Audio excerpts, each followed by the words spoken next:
ഇന്ന് പ്രധാനമന്ത്രി നിർവഹിക്കുന്ന ദേശീയപാത ഉദ്ഘാടന ചടങ്ങിൽ നിന്ന് പൊതുമരാമത്ത് മന്ത്രി പി മുഹമ്മദ് റിയാസിനെ ഒഴിവാക്കിയെന്ന വിവരം കേന്ദ്രമന്ത്രിമാരും മുഖ്യമന്ത്രിയുമായും സംസ്ഥാന മന്ത്രിമാരും ഒക്കെ ഈ ചടങ്ങിലുണ്ട്.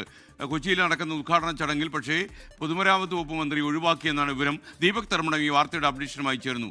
ദീപക്, എന്ത് കാരണത്താലായിരിക്കാം ഇദ്ദേഹത്തിൻ്റെ പേര് ഒഴിവാക്കിയിരിക്കുന്നത്? കാരണം എന്തെന്നത് വ്യക്തമല്ല. പക്ഷേ പ്രോട്ടോകോൾ പ്രകാരം കേന്ദ്ര സർക്കാർ അംഗീകരിച്ചു വന്ന പട്ടികയിൽ മന്ത്രി മുഹമ്മദ് റിയാസ്, അതായത് പൊതുമരാമത്തിൻ്റെ ചുമതലയുള്ള മന്ത്രി മുഹമ്മദ് റിയാസ് ആ പട്ടികയിലില്ല. അതായത് പ്രധാനമന്ത്രി ഇന്ന് ദേശീയപാതയുടെ 2 റീച്ച് ഉദ്ഘാടനം ചെയ്യുമ്പോൾ ആ ദേശീയപാതയുമായി ബന്ധപ്പെട്ട് കേരളത്തിലെ ഏകോപന ചുമതല നിർവഹിച്ച പൊതുമരാമത്ത് മന്ത്രിയാണ് ആ പരിപാടിയിൽ ഇല്ലാതാവുന്നത്. അതിൻ്റെ കാരണം ഇതുവരെയും വ്യക്തമല്ല. കേന്ദ്ര സർക്കാരും അതുപോലെ തന്നെ ദേശീയപാത അതോറിറ്റിയുമാണ് ഈ പരിപാടിയുടെ എല്ലാ ചുമതലകളും നിർവഹിച്ചതെന്നുള്ളതാണ് മന്ത്രിയുമായി ബന്ധപ്പെട്ട വൃത്തങ്ങളിൽ അല്പം മുൻപ് സംസാരിച്ച സമയത്ത് മനസ്സിലായത്. മന്ത്രി മുഹമ്മദ് റിയാസ് അല്പം കഴിഞ്ഞ് ചിലപ്പോൾ മാധ്യമങ്ങളെ കാണുകയും ചെയ്യും. കാരണം എല്ലായിടത്തും ദേശീയപാത ഉദ്ഘാടനത്തിന് സ്വാഭാവികമായും അവിടുത്തെ സംസ്ഥാനത്തിൻ്റെ നോഡൽ ഏജൻസി എന്നുള്ള നിലയിൽ പ്രവർത്തിക്കുന്നത് അതാത് സംസ്ഥാനത്തിൻ്റെ PWD ആണ്. അങ്ങനെ കേരള PWD ആണ് ദേശീയപാതയുമായി ബന്ധപ്പെട്ട് ഈ കാര്യത്തിൽ ഇടപെട്ടിരുന്നത്.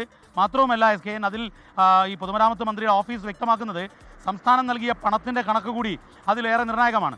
കാരണം വലിയ രീതിയിൽ ഈ ദേശീയപാത വികസനത്തിന് സംസ്ഥാനം പണം നൽകിയിട്ടുണ്ട് എന്നുള്ളത് കൂടി അവർ അറിയിക്കുന്നു. എന്നാൽ അത്തരത്തിലുള്ള 5580 കോടി കേരളം ചിലവഴിച്ചു. മാത്രവുമല്ല എല്ലായിടത്തും പൊതുമരാമത്ത് മന്ത്രിയുടെ സാന്നിധ്യം നമ്മൾ കണ്ടതാണ്. നിതിൻ ഗഡ്കരി കേരളത്തിൽ വരുന്ന സമയത്തെല്ലാം ദേശീയപാതയുമായി ബന്ധപ്പെട്ട ചർച്ച, ഏകോപനം, അതുപോലെ പ്രവൃത്തി പുരോഗതി പരിശോധിക്കാൻ പോലും പലയിടങ്ങളിൽ മന്ത്രി മുഹമ്മദ് റിയാസ് എത്തിയിരുന്നു.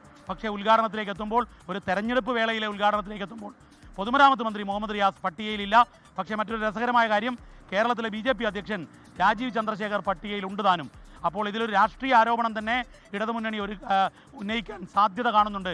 SKN ലോകത്തെവിടെയായാലും ഏത് സമയത്തും 24 വാർത്തകളും ഓഗ്മെന്റഡ് റിയാലിറ്റി പാക്കേജുകളും എക്സ്പ്ലെയിനറുകളും വിശദമായി കാണാൻ ഞങ്ങളുടെ YouTube ചാനൽ നിങ്ങൾക്ക് സബ്സ്ക്രൈബ് ചെയ്യാം.